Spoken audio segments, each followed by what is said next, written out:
China just dropped a massive 76% tariff on Canadian canola exports. And make no mistake, this isn't about farming, it's about politics. For Canada's prairie farmers, this is an economic nightmare. For Prime Minister Mark Carney, it's his first real test.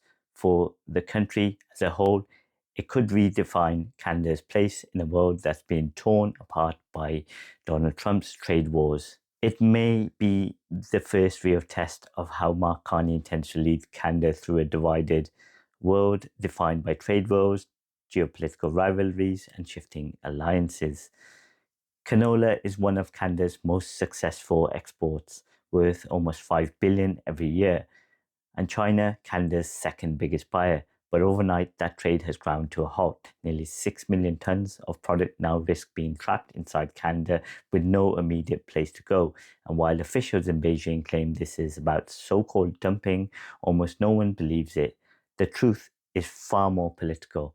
Beijing claims Canada was dumping cheap canola into their market. The real reason of all of this is retaliation. Last year, Canada slapped a 100% tariff on Chinese-made electric vehicles. It was meant to protect North American car makers and line Canada up with Washington at a time when Donald Trump was already talking about renegotiating trade agreements and penalizing foreign competition. But China has now hit back hard. The target isn't Ontario's auto sector, it's farmers in Saskatchewan and Alberta. And this is where things get complicated. Ottawa thought it was protecting factories in Ontario and Quebec. The retaliation has landed thousands of kilometers away in the prairies on the backs of farmers who had no say on those decisions. Prime Minister Mark Carney's response so far is, as usual, measured, careful, and restrained. He's condemned the tariff as unjustified, promised support for farmers, and said Canada won't retaliate with more tariffs of its own. Instead, he wants dialogue. Carney spoke directly with Saskatchewan Premier Scott Moe, stressing that these duties are unjustified and that Canadian canola is not being dumped. He promised support for farmers and pledged to meet directly with industry leaders. Most importantly, he committed to opening a constructive dialogue with China rather than retaliating with more tariffs. He did indeed come across very authentically. Even the Chinese must admit this. To critics and people who want to make political gain, that looks weak. Opposition leader Pierre Poilievre has already mocked him, calling him out for tweeting about International Cat Day while farmers face a crisis.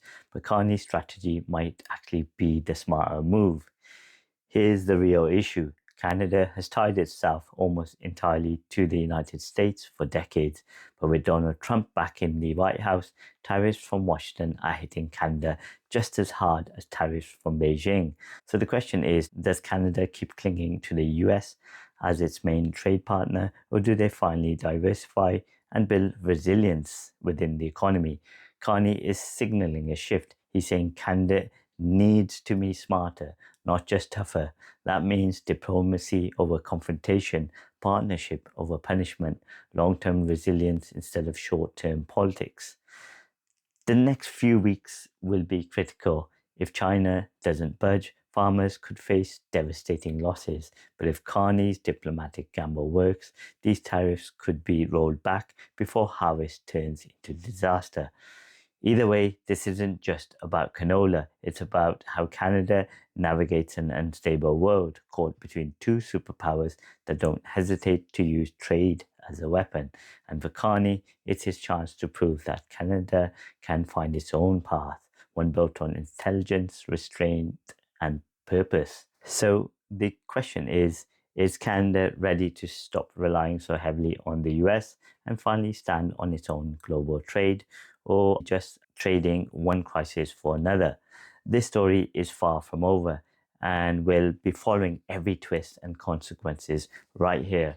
If you care about Canada's future and its place on the world stage, make sure to subscribe to Modern Economics and hit that bell icon so you don't miss the next update.